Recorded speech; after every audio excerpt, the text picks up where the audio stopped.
Tonight, we start off by taking a look at a birthday celebration for Auburn University and a mental health facility to benefit Auburn and surrounding areas. Then we'll inform you on updated exhibits at Joel Collins Smith Museum and the Super Bowl, UPC style. We'll also take a look nationally by updating you on a shooting that took place in Texas. Finally, you'll get an Auburn sports update and a pop culture update brought to you by Eagle Eye's Morgan Sims. All of that and more is coming up next on Eagle Eye's Monday News at 6.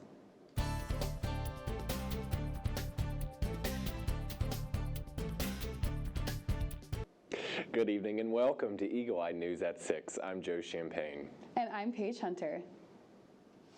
East Alabama Health began construction on a freestanding psychiatric facility that will benefit Auburn and surrounding areas. Eagle Eye TV reporter Celina Aleman attended the groundbreaking ceremony and tells us more. East Alabama, home of Auburn University, will soon have access to a brand new center for mental health services. This expansion was kicked off today with a word of prayer from Chaplain Laura Eason. Thank you so very much for making our vision of a new freestanding psychiatric hospital a reality. This is such a great need in our community. Oh Lord, please guide and direct bright doctors to come to our community. Those having compassion, knowledge, experience, and a desire to work with this underserved mental health population. The comments from the ceremony expressed one common theme. The wait for this essential piece of healthcare is finally over. This facility has been a vision for a long time to meet the needs of our growing community. But now it is time for a much overdue upgrade. Today we will break ground to start this state-of-the-art freestanding psychiatric hospital.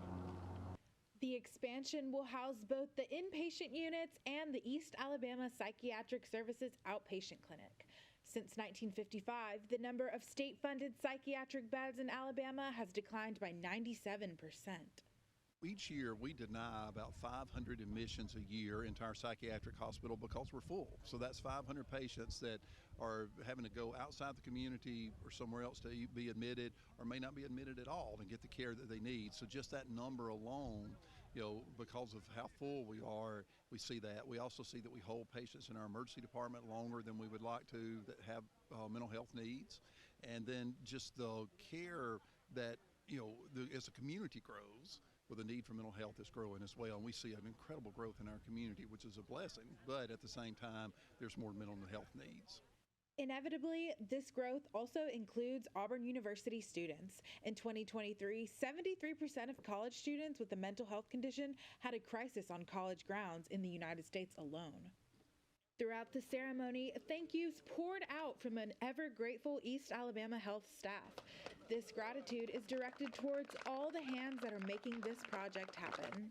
One of those hands being Alabama State Representative Jeremy Gray. Yeah, definitely. When we think about delegations, right? Well, Lee County has a delegation. We have, 9 or 7 people right now, 7 House members, 2 senators. And we work together to get funding to come to this community. Though we work for the whole state of Alabama, we have those special projects that we need in Lee County. And one of them was how do we combat mental health, how we have mental health facilities. And so for me, understanding that mental health for children is a big thing and then we needed really space in Lee County, especially Opelika, it was pivotal that we worked as a team to actually get those resources. So I was able to play a part of the team. I wasn't the whole team, I was part of the team, and we were able to get those $8 million brought to Lee County for the mental health facility. This new facility is set to open in 2025, and this caring staff can hardly contain their excitement. Yeah, really, right now, what I'm most excited about is to see us start construction. We have been working on this for around 4 years, the planning, everything that we wanted to do, but now to see it actually start, breaking the ground, building the building, and so that we can help start serving those patients here very soon. For Eagle Eye TV, I'm Celina Aleman. Thank you, Celina. Happy birthday, Auburn University. Last week, Auburn celebrated its 160th birthday, and if anyone knows how to throw a party, it's Auburn University's Program Council. Eagle Eye's Sydney Babb attended the party and reports on the festivities. It's Auburn's birthday and everyone's invited. Founded in 1856, Auburn University is celebrating its 168th birthday with a party thrown by the University Program Council. Let's take a look. Complete with all the usual birthday traditions, students enjoyed birthday cake, irritable bow, tumors lemonade, decorations, and their very own Build an Obby stuffed animals. A few students shared what their favorite part of this event was. You get this cute little tiger, it's so cute, and you get to meet new people, you know, like I'm at a table with people I don't know, so that's always fun. Probably the irritable bowel, because I've actually never had an irritable bowel. I know it's pretty crazy, but first time, and it is fantastic. Auburn UPC has recently seen an undeniable increase in student attendance at their events, and this birthday party was no exception. When I saw the line outside the door when the doors opened, I was honestly like so shocked. It made me just feel like so happy that like Auburn people, or like students of Auburn, they want to come around, they want to celebrate with each other. They just want to really like get together and have a good time. My favorite thing is watching students come in alone and finding new friends and walking out with someone else. It did take a good bit of effort, but most of the events right now are getting very crowded, but which is a very good thing. It means students are getting engaged, involved on the campus, so that's special. Auburn's University Program Council hosts at least one event each week, and all students are welcome. For more information, visit their Instagram at Auburn UPC or check out the website AU Involve. This has been Sydney Babb with Eagle Eye TV. Thank you, Sydney. When we come back, we will provide important information regarding Friends of Obby, along with UPC's Super Bowl celebrations. You're watching Eagle Eye News at 6.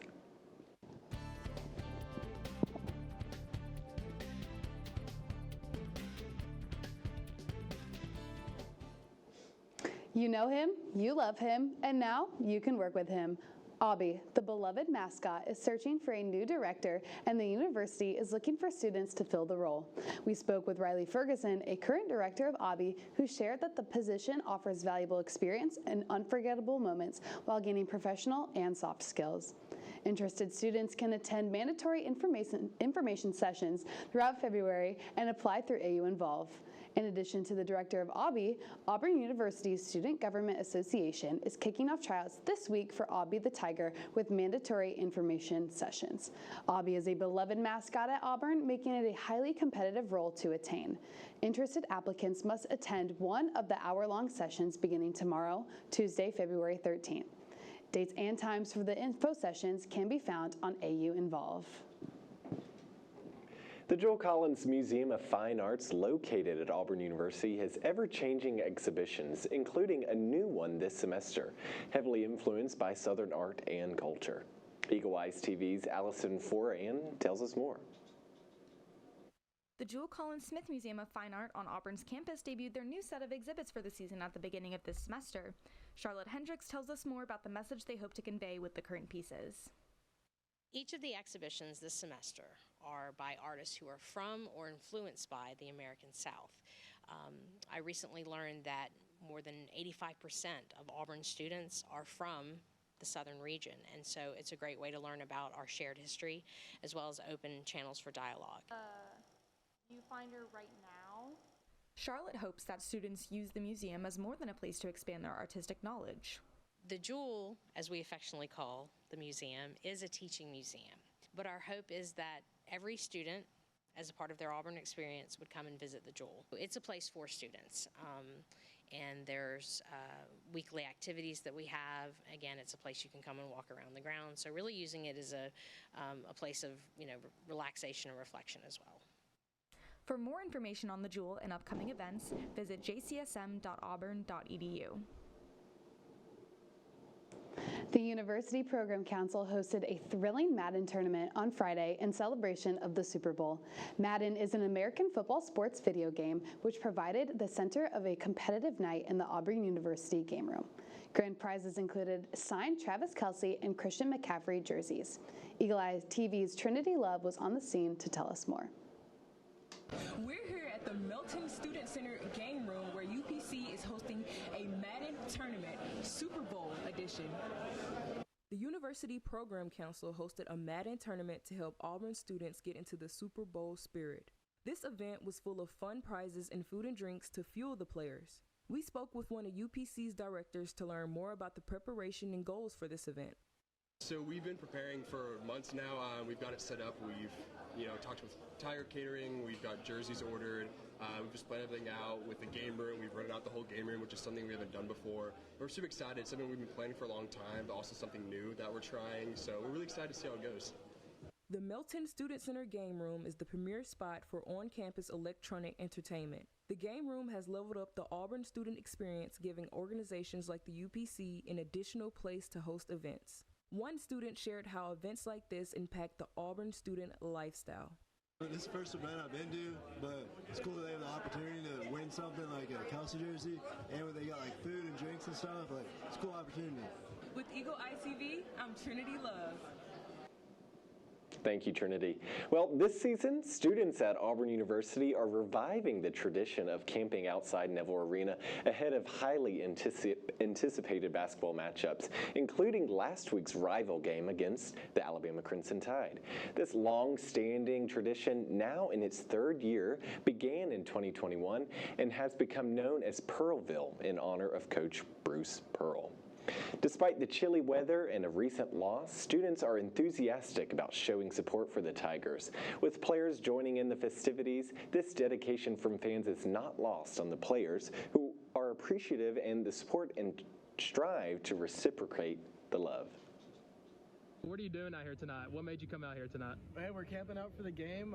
My buddy Connor was out here when I walked by to see if anyone's out here, and he's like, man, you got to hop in line. So we hopped in. We're going to sleep here tonight, go to class in the morning, then we're back here for the game tomorrow.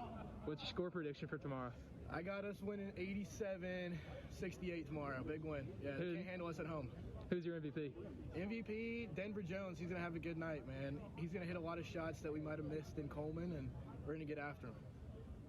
So, Chad, how awesome is it to see the Auburn family come out and camp out like this the night before a game? It's amazing. Actually, never been to a school where I actually have people this dedicated. And that's why I came out here and try, mess with them, talk to them a little bit, because, got to show love back to the people. That's the reason why, I play the way I do, try to interact with them as much as I can. So it's all love, like how Katie said today. If you love us, like we love y'all. So we try to be as close with y'all, so appreciate y'all.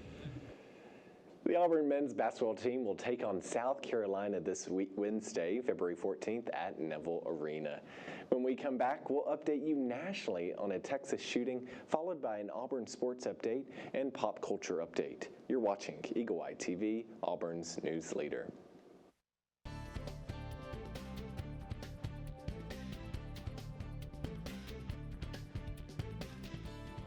We're learning more about what happened inside a Texas church Sunday when a woman armed with an assault rifle opened fire before an afternoon service. In the moments that followed, the suspect was killed, but others were injured, including a child who remains in critical condition. Laura Aguirre has more on what witnesses are saying and the message the shooter reportedly had written on her gun. Started screaming, there's a shooter, there's a shooter. Terrifying moments described by those who were inside celebrity pastor Joel Osteen's Lakewood Church in Houston, Texas, Sunday. We went scared and then we went to the chairs to try to protect us. My mom and me were so worried. 9-year-old Ethan Rodriguez hid in a bathroom with his dance class as gunshots rang out just ahead of the afternoon Spanish service. 20-24. Police say a woman in her 30s, armed with a weapon and accompanied by a 7-year-old child, opened fire just inside the entrance. She had a long gun, and it could have been a lot worse. But they stepped up and they did their job. They are two off-duty law enforcement officers who were working security at the church. The city's police chief says they shot and killed the suspect. The 7-year-old and a male bystander were injured by gunfire. Houston's police chief says they're still investigating who fired the bullets that hit them. A federal law enforcement source tells CNN the woman's gun, an AR-15, had the word Palestine written on it. It's way too early to determine a motive for the shooter's actions. Indications that mental health played a role in an early investigation.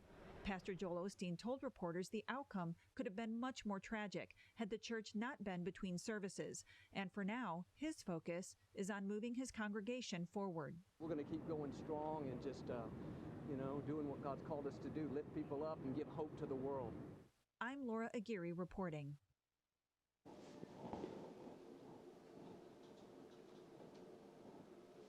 Former President Donald Trump is facing new blowback for a shocking remark he made at a rally in South Carolina over the weekend.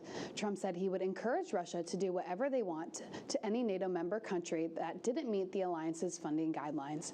CNN's Washington correspondent Julia Benbrook reports on the swift criticism from the other presidential candidates. At a rally over the weekend, former President Donald Trump said he would encourage Russia to do what they want to any NATO country that did not meet its defense spending targets. One of the presidents of a big country stood up and said, well, sir, if we don't pay and we're attacked by Russia, will you protect us? I said, you didn't pay? You're delinquent? He said, yes, let's say that happened. No, I would not protect you. In fact, I would encourage them to do whatever the hell they want. NATO has a target that each member country spends a minimum of 2% of gross domestic product on defense. While most countries are not meeting that target, the figure is a guideline and not a binding contract. The former president's comments received immediate pushback from many, including his political opponents. Putin kills his opponents. He invades free countries. This is not someone you ever want to pal around with, and you certainly don't want to give them the right to invade a friend. In a statement, President Joe Biden called Trump's comments appalling and dangerous, but some congressional Republicans are defending the former president. Virtually every American president at some point in some way has complained about other countries in NATO not doing enough. Trump's just the first one to express it in these terms. Reporting in Washington, I'm Julia Benbrook. When we return, Eagle Eye's Cohen Dalzell will give you an Auburn sports update, followed by a pop culture update with Morgan Sims. Stay tuned for more.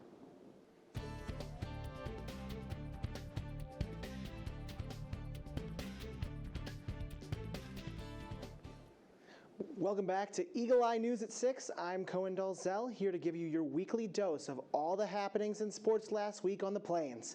We have a lot of info to cover, so let's get right to it. Auburn's men's hoops continued SEC play on the road this weekend in Gainesville, Florida.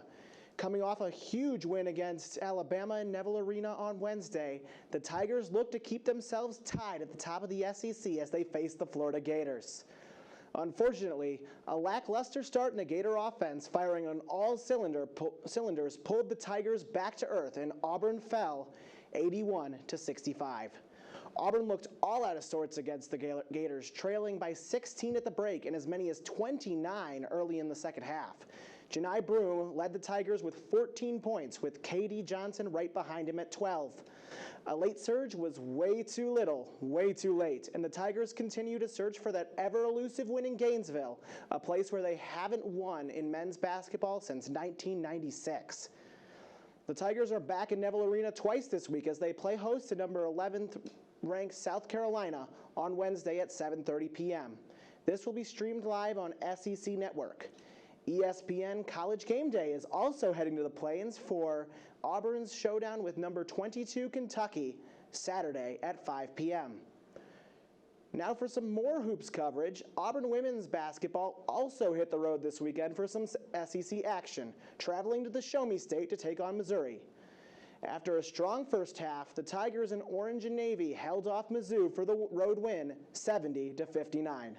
Honesty Scott Grayson continued her dominance in SEC play, going for over 20 points in her fourth straight SEC appearance, leading Auburn with 24.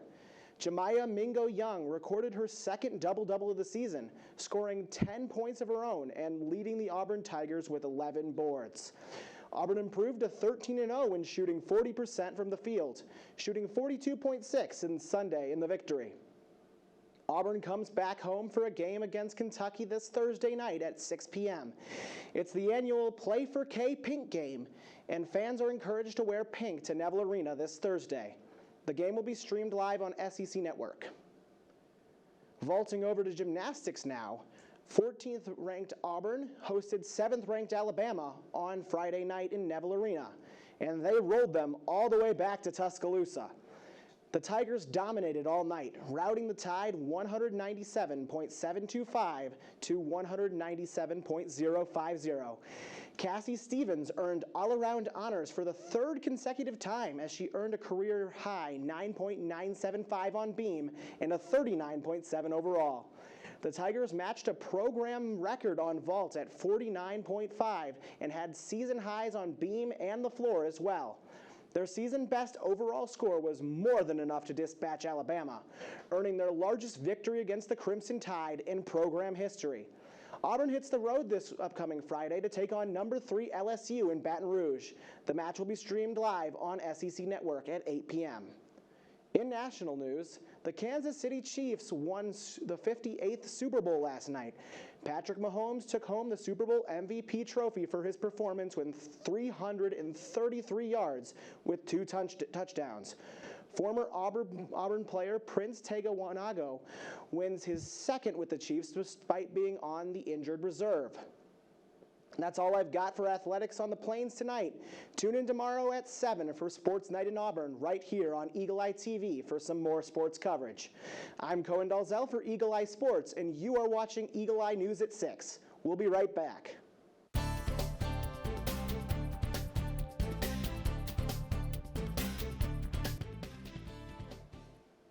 Welcome back to Eagle Eye News at 6. I'm Morgan Sims here with your pop culture update. You just won the Super Bowl. What are you going to do next? Everyone knows the answer to that. You're going to Disney World, but Jimmy Crickets, it's expensive. New reporting shows it's never been more expensive to be a Disney Parks fan. However, a Disney savings expert tells us there are indeed certain Disney theme park tickets that have not skyrocketed. Mike Valerio joins us with some tips if Disneyland or Disney World is part of your post-Super Bowl plans. It's the ultimate moment in American sports, a Super Bowl victory, and the time-honored tradition, a Disney World or Disneyland victory celebration. I'm going to Disneyland! Tickets to the flagship Disney parks have shot up in price. A one-day ticket to Disney World during peak holiday season is up 47% since 2019, far outpacing the rate of inflation, according to Don Munsell, the president of the online theme park guide, Mouse Savers. It's the magic. The demand for Disney keeps going up. Munsell says he's tracked Disney park prices for more than 20 years, and a key money-saving hint, theme park tickets for low-demand times, like February or September, have largely escaped recent price hikes. They've kept the price for 5 years. The price of the cheapest ticket has stayed the same because you can only get that ticket on a really low crowd day. Another tip from Munsell. I would say to somebody, don't buy a one-day park hopper at Disney World. That's a bad idea. Like, first off, Disney World is huge. You need many days to go there. It's also just very expensive, much cheaper per day if you buy a multi-day ticket. He says the same is true for Disneyland and adds reliable third-party ticket vendors often sell Disney tickets for less. Totally legit. They are authorized by Disney to sell tickets, and they sell them at a discount. They buy them wholesale from Disney. They sell them to you. In Los Angeles, I'm Mike Valerio. This next story might give credence to some of those Taylor Swift NFL conspiracy theories. You're about to meet a group of girls whose love of the pop star is also fostering an interest in football. Lauren Posen has the story. Oopsie. It's Taylor Swift's NFL era, and her Swifties are here for it. Once Taylor Swift started dating Travis Kelce, and I'm like, oh, well, I should root for her too, so might as well root for the Chiefs. 9-year-old Kelsey Amalhussen's dad says he was definitely caught off guard at first. My daughter is very into, fashion and dance, and so whenever we watch football, she's like, okay, I'm gonna go up in my room and dance. And now she's watching to see when Taylor's gonna come on.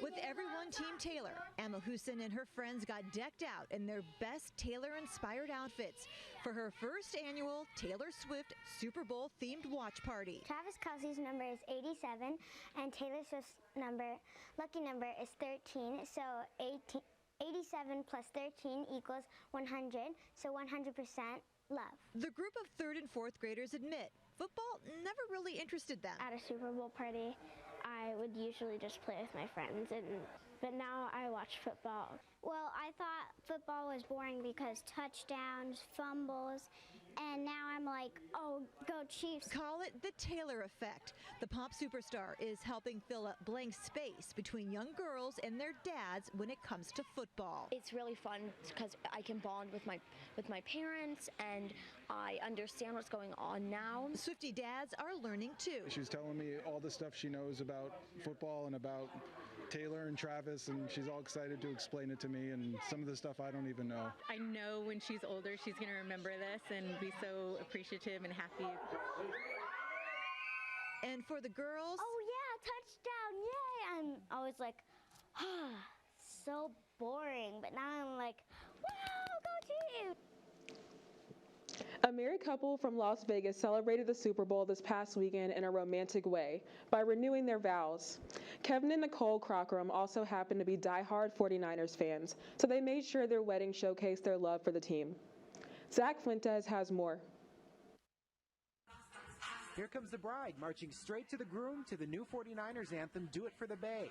Flanked by Brock Purdy and Nick Bosa, the couple are ready for the ref/officiant to help them renew their vows, promising to love one another through the best of circumstances, through championship years, and the absolute worst circumstances. And those that we don't make the playoffs. And those that we don't make them. With the vows renewed, the celebration begins. The Crockrams' love for the 49ers runs deep. So I'm born and raised here with my father. He's from Oakland, but he wasn't a Raider fan. He was a Niner fan, which was cool. I was happy about that. So I grew up Niner fan whole life, and then when I met this young lady right here, she didn't have a team at all. They've been married since 2022 and knew that now was the time to re-solidify their love for one another, 49ers style. This is the best time to do it. The first ever Super Bowl here in Vegas. We're history. We're going down in history with this, you know. Can nobody take this claim from us? This is us. Painstaking details were put into the wedding gazebo at the Flamingo Hotel and Casino. The team there making all of this happen with just 4 days' notice. Thankfully, they had a head start. Because we did have another team member here that was a huge 49ers fan. So she had a bunch of stuff that she helped bring in so that we could set everything up and have it perfect for them. Officiant Wanda Tracy is no stranger to thousands of unique Vegas wedding requests that have sometimes had to be declined. Someone wanted me to be a topless Elvis for their wedding. This assignment that she did accept will likely be one of her most memorable. How many 49ers ceremonies have you officiated? Is this the first? You know, this is my first. Well, it will take some time for any official numbers to come in. The county clerk says there may likely be many more similar ceremonies happening Super Bowl weekend. You would expect the rush right before the Super Bowl. For now, the Crockrams are riding high from their dream ceremony, one that may not be their last.